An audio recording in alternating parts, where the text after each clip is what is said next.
Hey everybody, welcome back to the SuperBake podcast. I'm your host, Baker. Let's talk about stuff.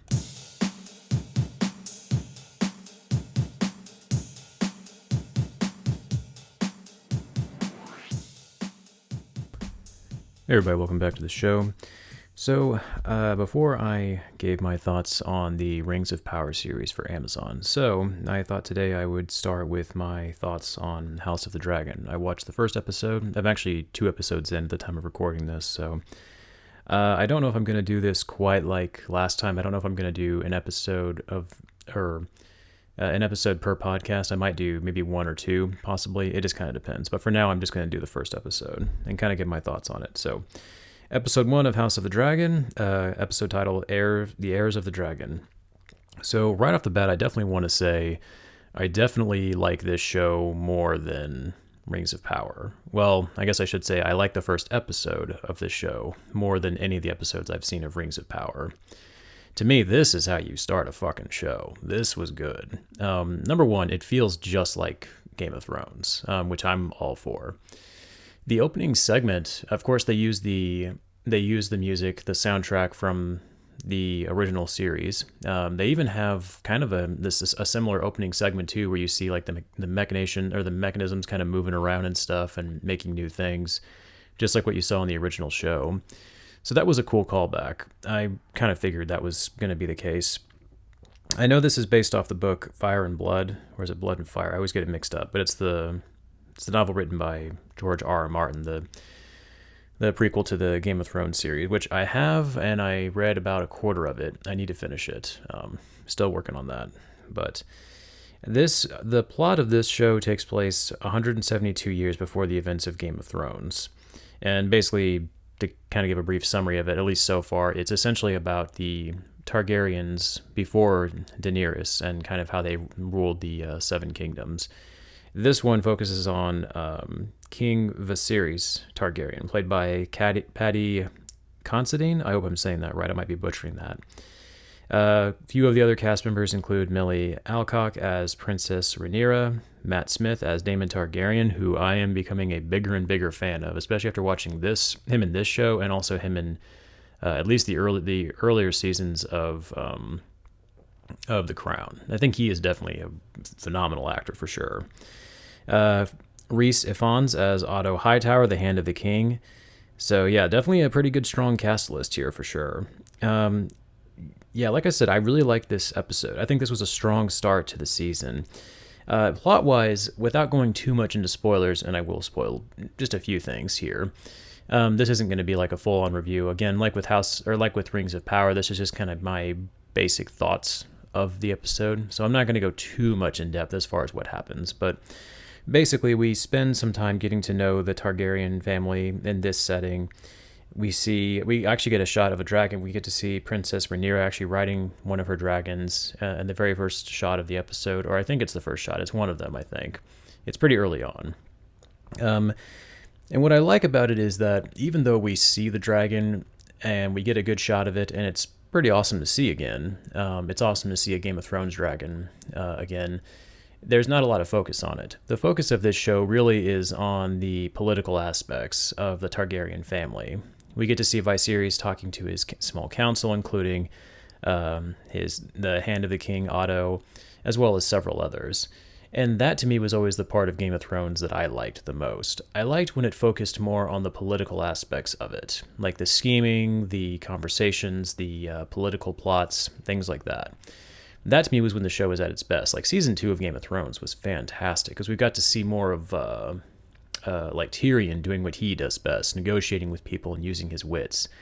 Like the supernatural, like magic fantasy elements of the show was interesting, but I liked it more when it was in the background. From what I remember from the books, and it's been a while since I've read them, like a lot of the magic stuff is really kind of just mentioned offhand, or it's kind of in the background. It doesn't really, at least from what I read and remember, it's not brought up a whole lot. Like the White Walkers, from what I remember in the books, I think they were called the Others. I don't think they were called the White Walkers. And they're not mentioned a whole lot. We get glimpses of them here and there, but at least from where I was at in the books, they don't have as prominent a role as they did in the show. But I'm getting offhand here. This show, it focuses less on the dragon aspect and more on the Targaryens actually trying to maintain their rule, which that I liked. I appreciated that. And right off the bat, the characters in this show are really interesting. Again, I would like to draw attention to Matt Smith as Daemon Targaryen, the brother of Viserys Targaryen, and just the tension between those two. We can see there's a lot of resentment between them. We can see there's like Viserys is trying to make another heir to the throne. We see him, because he has his daughter Rhaenyra, who he loves very much, and who is definitely a capable character in the show for sure. Like Millie Alcock does a really good job of portraying her as like she's scrappy, she's clever, she's kind of aware of her position within the family, but she's really likable too. She's got a likable quality to her, and I think the actress does a great job of bringing that quality to the performance. But we see that her father Viserys is trying to have a boy to name him as the rightful heir to the throne, we see that does cause a little bit of tension between him and Princess Rhaenyra. There's a really intense scene where we see the king's wife about to actually have their son, and it's like a really bloody scene where they have to perform like this emergency operation on her, or procedure, to basically try to save the baby's life. But they also, in the process, are putting her life at great risk too. And not going to go too much into that, just because it's pretty big spoiler territory. You'll just have to watch the episode for yourself. But there's there's a lot of implications that happen afterwards because of that. It raises the stakes of the show quite a bit, as a direct result of what happens in that scene. But the conflict between Daemon Targaryen and Viserys, I think, is definitely, at least in the first episode, it definitely feels like it's the crutch of the episode, and it's very effective. And again, Matt Smith as Daemon Targaryen is just really awesome. Like, he's definitely a villainous character for sure, but just like how ruthless his character is. Like, he's like captain of the King's Guard and stuff, and like the gold cloaks, and the scene where they're going around the city and they're basically getting all like the murderers and rapists and the criminals in the city, and they're basically like brutally punishing them. Oh my god, that was hard to watch. Like, his character does not fuck around. He's a bad motherfucker in this show. Really, really good show. Like I said, has a really good, strong like feel of like the classic Game of Thrones, especially like the first couple seasons, which I really like.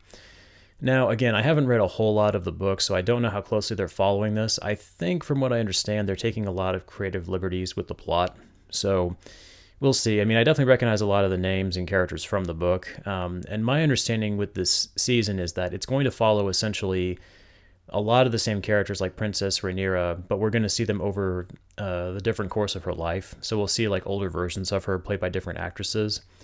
I remember I read somewhere that caused some confusion with some fans because they were watching the show and it was like they were seeing the same characters, but they were played by different actors. And I think some people were sort of getting confused by that. Like, wait, who the hell is this? But I really like this show. I think like I said, it's off to a great start. I think it sets up a lot of interesting conflict for future episodes. One thing that it also does in the episode that I thought was really cool is that we get to see Princess Rhaenyra named as the heir to the Iron Throne, which again kind of goes along with the episode, heirs to the throne, which this kind of consequently creates tension between her and Daemon Targaryen, who is her uncle. And it's interesting because we see like there is this sense of love between them. Like, he definitely cares about her, or at least he seems to. But this definitely puts a interesting peg in their relationship for sure. We also get to see there's a jousting tournament in the episode too. Just very similar to what we see in the first season of Game of Thrones, where we get to see Daemon Targaryen competing against a few other knights. Things get pretty brutal in typical Game of Thrones fashion. And we get to see him get into a little bit of a scrap with one of the knights that he fights with. It's a good, tense moment for sure. I liked that a lot. And then there's also, again, kind of like what I said before with the old Game of Thrones show, there's a lot of political aspects to it, a lot of plotting going on behind the scenes. There's the other side of the family essentially plotting against them. I think they're the Valerian family, if I remember correctly. We see them like kind of plotting against Viserys, so I'm kind of curious to see where that's going to go later on in the show, see how that plays out. But right now, at least, the main focus seems to be on the tension between Daemon Targaryen and Viserys, and it's done very well, and I think both actors do a great job of playing off each other. Patty Considine and Matt Smith, I think, do extremely well playing off each other in their scenes. And even Rhys Ifans as Otto Hightower. Again, like, great actor. I remember him from, I think he was in The Replacements when he was younger. I think he was also the Lizard in The Amazing Spider-Man. Like, he's been in quite a few things. I think he was also the Russian in the Russian guy whose name I can't remember. I should know this from the Kingsman movie, the one with the newer one with crap. I should know his name. The guy who played Voldemort. Man, I am like losing my mind right now. I can't remember anything.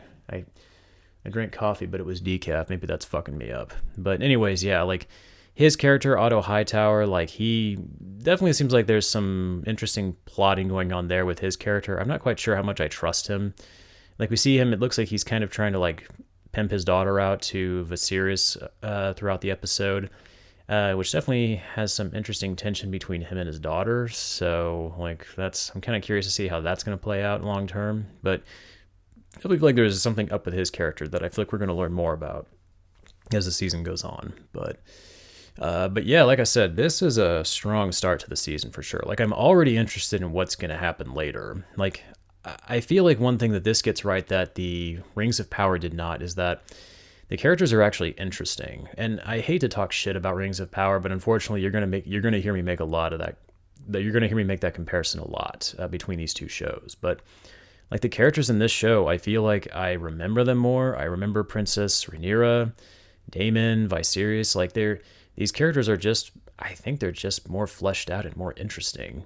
Like Galadriel, like I'm not going to blame the actress Morfydd Clark for her performance. I think she does a great job. I just don't think that the material that she's given to work with is particularly strong. But here it definitely feels like at least the writers and showrunners really took the time to try to develop something interesting, and I think it shows. So yeah, I mean, this to me was definitely a strong start for the season. Like I said, I've watched episode 2, but that's going to be, I think I'm going to probably do that in the next episode of my podcast and talk about that briefly. But yeah, overall, strong start to the season. Genuinely has me interested in what's coming. Excited to see like what's coming down the pipeline for this show.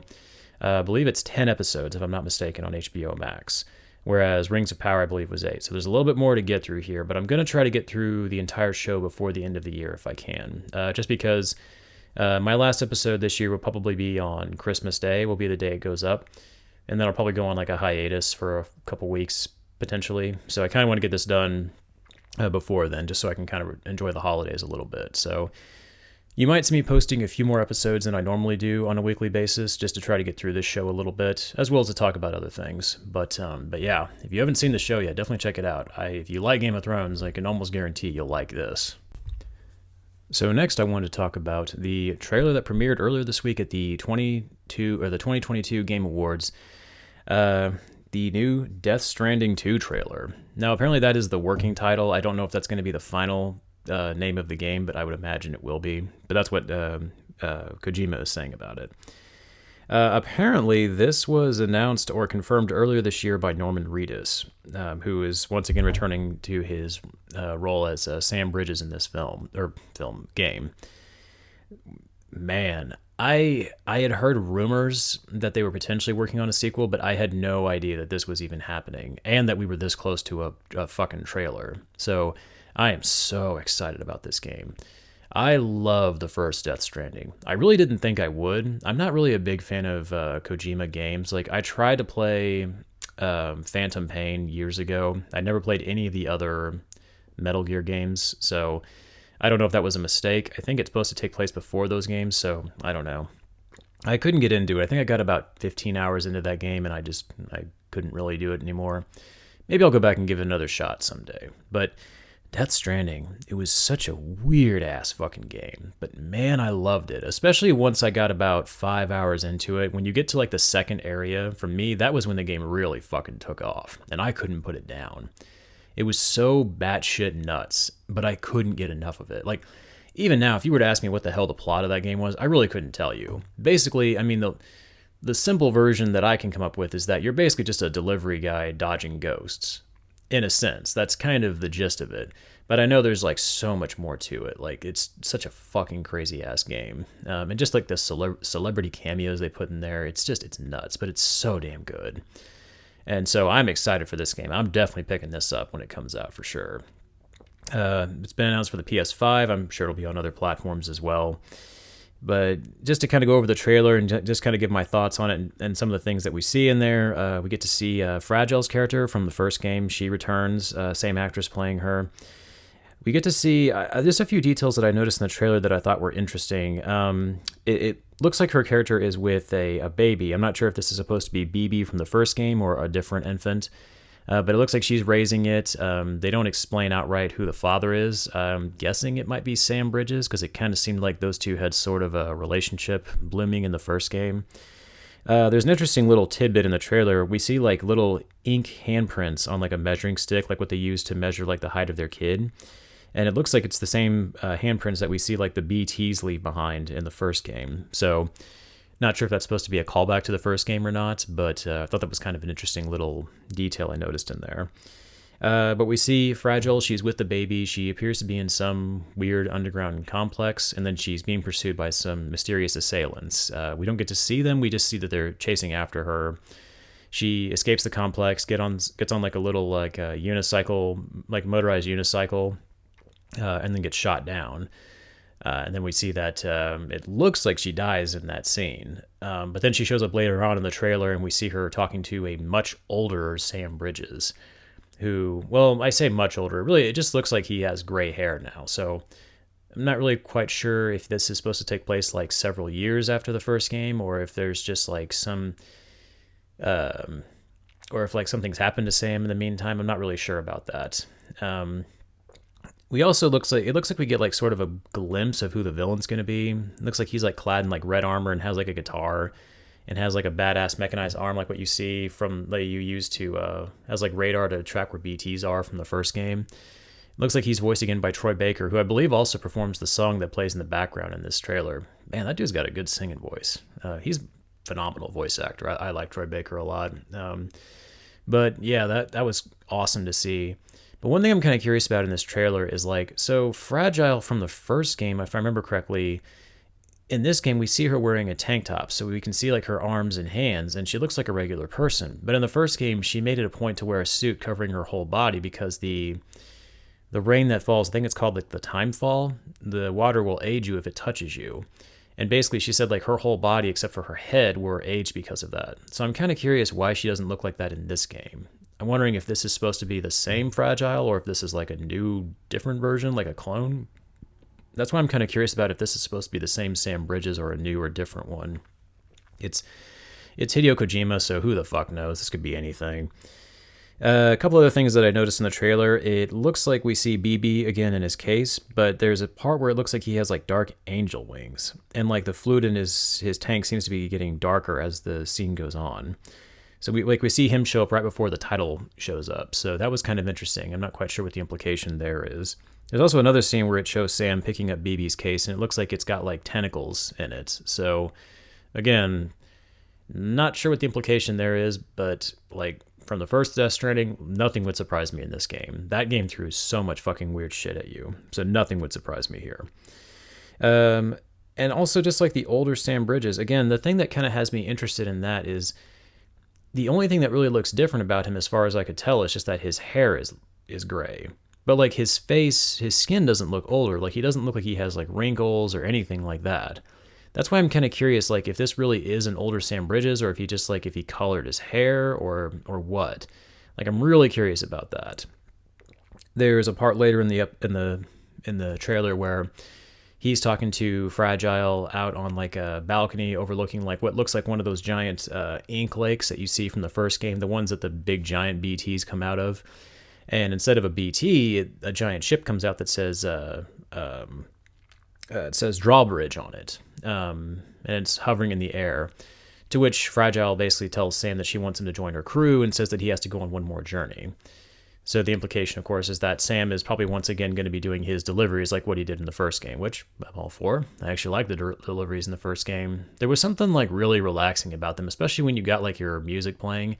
I really liked that. I can't quite explain why. There was just something kind of cathartic about it. And satisfying when you finally got to your destination. But That's interesting too. So the fact that the ship is flying, I'm kind of wondering like what that's going to mean for this game. If there's going to be like different kinds of vehicles, maybe newer vehicles where you can like hovercrafts or something where you can actually fly around, that could be interesting. I know when they did, there was like a new edition for Death Stranding, the first game that they released for the PS5, that I think had like newer vehicle racing modes in it. So I thought I'd heard that they introduced new vehicles in that game. So, but I didn't play it. I only played the PS4 version, so not really sure on that. But I'm just kind of curious to see like how the new vehicles, if there are new vehicles in this game, how they're going to play. That's going to be interesting to see for sure. And then the villain, again, it looks like he's voiced by Troy Baker. I don't know if it's the same villain from the first game or a new one. It could be it could be like a clone of that guy whose name I can't remember for the life of me. So yeah, I'm really interested to see like where that goes. There's a scene in this trailer that really gave me Dune vibes. It's there's a group of like mysterious people like dressed in red. It looks like they're in the middle of a desert, and they seem to be doing some kind of funeral procession, but they don't show whose funeral it is or like what's really going on there, and it's kind of hard to make out like the words that are written on the casket. But it looks like they're marching towards something. It looks like they're marching towards some kind of like stone structure where parts of it are hovering in the air. And I remember in the first game, like there's parts like where when you first encounter like the BTs and stuff, like you start to levitate a little bit. I saw that like in the opening cutscene of the game where we first encounter them. So I'm kind of curious to see that. I think it's because if I remember correctly in the first game, when you have a dead body, you have to like incinerate it within a certain amount of time. Otherwise, it causes like this big explosion because like the BTs come to get it or something like that. I can't believe I remember that. There is so much about that game that's coming back to me now that I completely fucking forgot about. What a weird fucking game, but God, it was good. But yeah, I'm really excited for this game. Again, no release date yet. I'm sure we're probably at least a couple of years away from it, but the fact that we've gotten like a concrete trailer with like cinematic footage has me excited. I'll be more excited when we see like gameplay footage for this one, but yeah, I can't wait for this. Like the first Death Stranding, I loved it, and I really didn't think I would, but I think I'm at the point now in my life, like I'm old enough that I was in the right mindset that I would enjoy a game like that. I think it came out in like 2019, late 2019 or something. I really think that if I'd played that game when I was even like a few years before that, like in the mid 2010s or something like that, like right around 2015, I don't know if I would have liked it as much then. Like I definitely think that like my taste in games has changed a little bit. Like I still like some of the same old games that I used to play, like JRPGs and stuff like that, and first person shooters. But I don't know. I've really gained an appreciation for like the slower, more methodical games that, you know, there's not really much of a running theme as far as the gameplay itself goes. It's just they're more like an art form in video game format, if that makes sense. That's kind of how I always thought of Death Stranding. It's like there is a core gameplay element to it. Like I said before, you're mostly just kind of a delivery guy going around, you know, delivering packages to people and stuff like that in a post-apocalyptic world. But like it's so weird. It's like I can't really lump it into any one genre. It's kind of its own thing. And I kind of wonder if like we're going to see more games like Death Stranding that just kind of do their own thing, and you know you can't really lump them into any one category. Like with Death Stranding, like yes, there is some action elements. You do have a gun you can use, or you have weapons you can use. You can shoot stuff, you can fight. There's hand-to-hand combat, but it's not really what I would consider like a traditional action shooter game. There's vehicles, and you can drive around, you can explore because you're in a big open world. But it's not really what I would consider like a traditional like platformer or exploration game.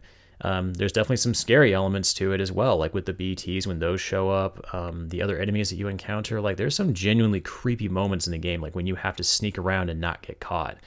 And fighting is really not an option because you can't really run and you're not strong enough to take on the enemy. But it's not really what I would consider like a traditional horror game either. Like it's just such a weird amalgamation of all these different things that kind of elevates it into its own category. And I don't know what the hell to call that category. Just the Hideo Kojima category, I guess. Yeah, but I'm excited for this game. I can't wait. I would say it makes me want to go back and replay the first game, except the first game is so freaking long. I don't know if I want to do that again, but maybe I'll watch like a cinematic cut of it on YouTube or something like that, because I'm sure several people have put those up there by now. But yeah, man, this one's got me pumped for sure. So the last thing on the docket that I wanted to talk about was similar to the trailer for Death Stranding 2, another video game trailer that premiered at the 2022 Game Awards, Hades 2, coming out. Now, unlike Death Stranding 2, where I at least had heard rumors about it happening, I knew nothing about this. So, being developed by the same studio that made the first game, Supergiant, once again, no release date. However, they have stated that they've been working on it since 2021. So, hopefully, maybe we'll see something here soon. There was rumors circulating that they might release some open beta testing for it, possibly near the end of 2023, so next year, but nothing confirmed yet, so we'll see. This one has a new protagonist in it. So in the first game you play Zagreus, the son of Hades, and this one you play Melanoi, I think is how you pronounce her name. Basically, she is Zag's daughter from the first game. So yeah, and I like her design. I think she looks really cool. Like Zagreus, I like the voice that plays her. I looked up the voice actress for her, but I forgot to write her name down. But yes, I like her design. I think she looks really cool. I love the trailer for it. It's kind of, the trailer, we get kind of two different aspects to it. We get like an animated cinematic, which I don't know if we had anything like that in the first game, unless there was something like that for the trailer that I didn't see. But man, I am a sucker for animation, and the animation in the trailer for this game is fucking sick looking. So we see Melanoi fighting the witch Hecate. I'm not sure if that's how you say her name. I'm probably butchering that, so my apologies if I am. But we see them doing what appears to be sort of like a training exercise where they're basically battling each other and using their different abilities and spells. And it's really awesome. Like, just the heavy ink animation to it, it's so fucking cool looking. And just the different fighting styles they use, like the witch is using like a lot of spells. Like, she uses like this circular spell that she draws with her foot on the ground to trap Melanoi, which is so badass looking. I love the animation in that scene. Then the second half of the trailer, we get to see the classic gameplay elements from the first game in this. So it looks like, as far as the gameplay goes, this is going to be almost identical to the first Hades, which I loved that game. I actually might have to go back and play that game again because, I did beat it. I beat it. I can't remember how many times you have to beat it to get the true ending. I think you have to beat it like 10 times. So I did do that, and I fucking love that game. God, I sunk so much time into that game. I'm surprised I didn't wear out my Switch controller, but man, that was such a good game to play. So super excited about this game. I was hoping they were going to make a sequel, but it kind of was one of those games like where I loved it. I think it won Game of the Year in 2019 or 2020, and it definitely deserved it for sure. But it kind of, I kind of forgot about it though. I mean, I hate to say that, but like there's been so other games that have come out recently that I have kind of been looking forward to and playing. So like it kind of fell off my radar. So this was a very pleasant surprise for me. I definitely am excited about this game for sure. Looks like the new villain in this game is Kronos, the Titan of Time, who's also Hades' father. So I'm interested to see how that's going to play out in this one, because I know Hades, of course, was the main villain in the first game. Well, kind of the villain, but also not really a villain. You'd have to play the game to really understand that, but so that's interesting in this one too. Like, I'm really curious to see how that's going to play out, and also just the fact that he's the Titan of Time. I wonder how much of a element time is going to be in this game, and if there's going to be any kind of gameplay mechanics centered around that. We don't really get to see too much of that in the trailer. I mean, mostly it just looks like we see classic gameplay footage. Like you find these different, I can't remember what they're called. They're like buffs from the gods that you get that give you different abilities. So it looks like that's returning in this game. You work with different gods from Olympus. One thing about this game that's also interesting too is that Supergiant revealed part of the plot is going to be that Melanoi is going to be working with the forces of Olympus to try to take down Kronos. So it looks like in this game, she's not necessarily trying to escape from something like Zagreus trying to escape from the underworld in the first game, but rather it looks like she's trying to, through trial and error and also dying, I'm sure, hundreds of times, trying to figure out ways to stop Kronos. So that's interesting too. I'm very curious to see how that element of the story is going to play out. I'm also wondering if like any of the other characters from the original game are going to be in this one too, like Zagreus, who I really like. Like, I really liked him as a character. I'd also like to see Skelly in this too. I liked Skelly. He was cool with his jokes and humor. I liked his character a lot. But it looks like a lot of the humor in this is going to be, or the humor from the first game is going to be showing up in this too. You see a lot of the side conversations between Melanoi and the other characters. So yeah, I mean, it's the same studio. Like, I've heard really good things about Supergiant. Like, I've heard that they're like they're very strict on like how many hours they want their developers to work. Like they don't want them to work, I think, like more than 40 hours a week, and like they're really strict on that. Like they don't want to overwork people. And I've heard they're a relatively small studio, and people apparently love working there, and they actually try to get on there. Because I've heard a lot of rumors about some other video game developers that are not good, like Blizzard, Activision. I've heard bad things about them, unfortunately. Just as far as like the working conditions, I mean, obviously I've never worked for these companies. I don't know for sure if they're true, but that's just kind of the rumors I've heard, which is always sad to hear. I hate to hear like when like developers of some of my favorite games, get bad reputations, but I've heard nothing but good things about Supergiant. Like, and apparently when it comes to developing their games, they kind of just have a laissez-faire attitude. They're just sort of like, hey, we finish it when we finish it. We're not going to do any of these big time crunches. Just if it takes us 5 years to make this game, then it takes us 5 years, But hey, I mean, it shows for it. I mean, Hades is the only game from them that I'm super familiar with, but I'm going to have to start looking into them to see what else they have made. Because I loved Hades. It's one of my favorite games on the Switch, and just one of my favorite games, period. So I would be interested in that for sure. But yeah, I'm excited for this game. Now that I know this is happening, I'm definitely going to keep an eye out for it. Yeah, this is gonna eat a lot of my time, like the first game did. But man, this and Death Stranding 2, like I can't wait, man. It's going to be a good few years for gaming, that's for sure. All right, guys. Well, I think that's all I have to talk about in today's episode. Next time I will talk about House of the Dragon Episode 2. I also watched the movie Barbarian on HBO, so expect a review of that to be coming up either in the next episode or sometime here in the near future. Once again, I am on Anchor, Spotify, and YouTube. Please feel free to like, follow, and subscribe, and I will catch you guys next time. Later.